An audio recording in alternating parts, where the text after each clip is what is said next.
जैसी आहे जिंदगी मां तुझो आया गुलाम,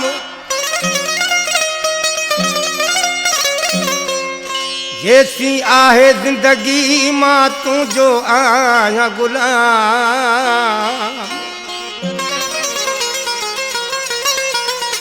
ओ तोखे कंदस पियो सलाम शानी अथई मुझे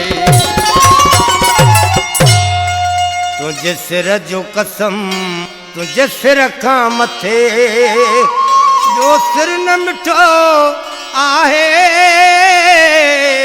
तुझे दर जो कसम, तुझे दर खां मथे ॿियो दर न मिठो आहे। तुझे सिर जो कसम, तुझे सिर खां मथे, तुझे सिर जो कसम, तुझे सिर खां मथे ॿियो सिर न मिठो आहे। तुझे दर जो कसम, तुझे दर खां मथे ॿियो दर न मिठो आहे। तुझे सिर जो कसम, तुझे सिर खां मथे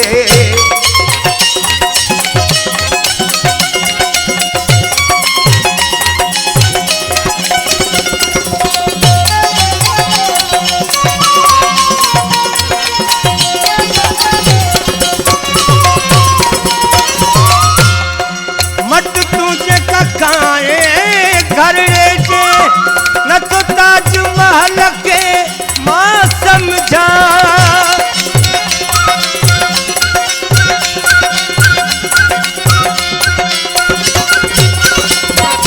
बट तुझे ककाए घरे जे न तो ताज महल के मां समझा, न तो ताज महल के मां समझा।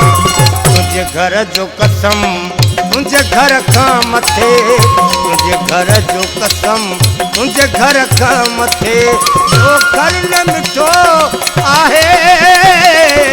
तुझे दर जो कसम, तुझे दर खां मथे जो दर न मिठो आहे।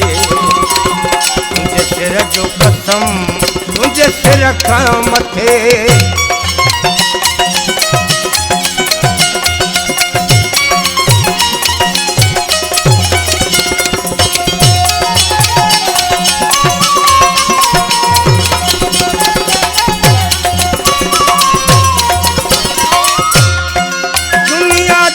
भई तरह कपासे बेतरफ तुझो ही कर मिठड़ा।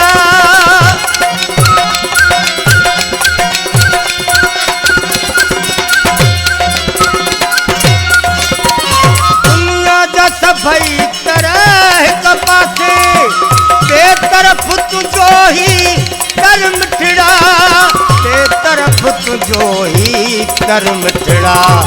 तुझे तर जो कसम, तुझे तर खां मथे, तुझे तर जो कसम, तुझे तर खां मथे तो तर न मिठो आहे। तुझे सिर जो कसम, तुझे सिर खां मथे जो सिर न मिठो आहे। तुझे दर जो कसम, तुझे दर खां मथे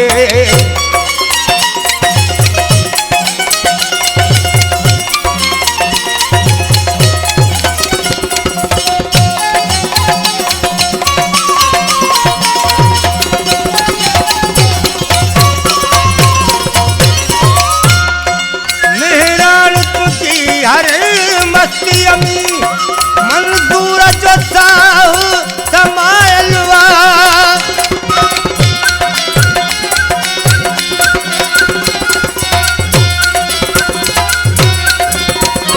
मेहरान तुझी हर मस्ती अमी मंजूर जो साहु समायलवा, मंजूर जो साहु समायलवा।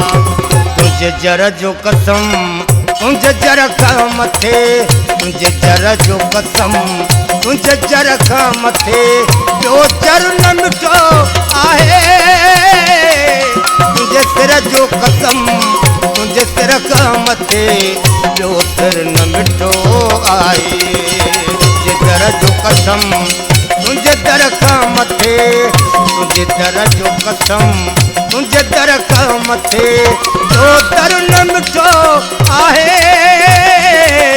तुंहिंजे सिर जो कसम तुंहिंजे सिर खां मथे ॿियो सिर न मिठो आहे तुंहिंजे दर जो कसम तुंहिंजे दर खां मथे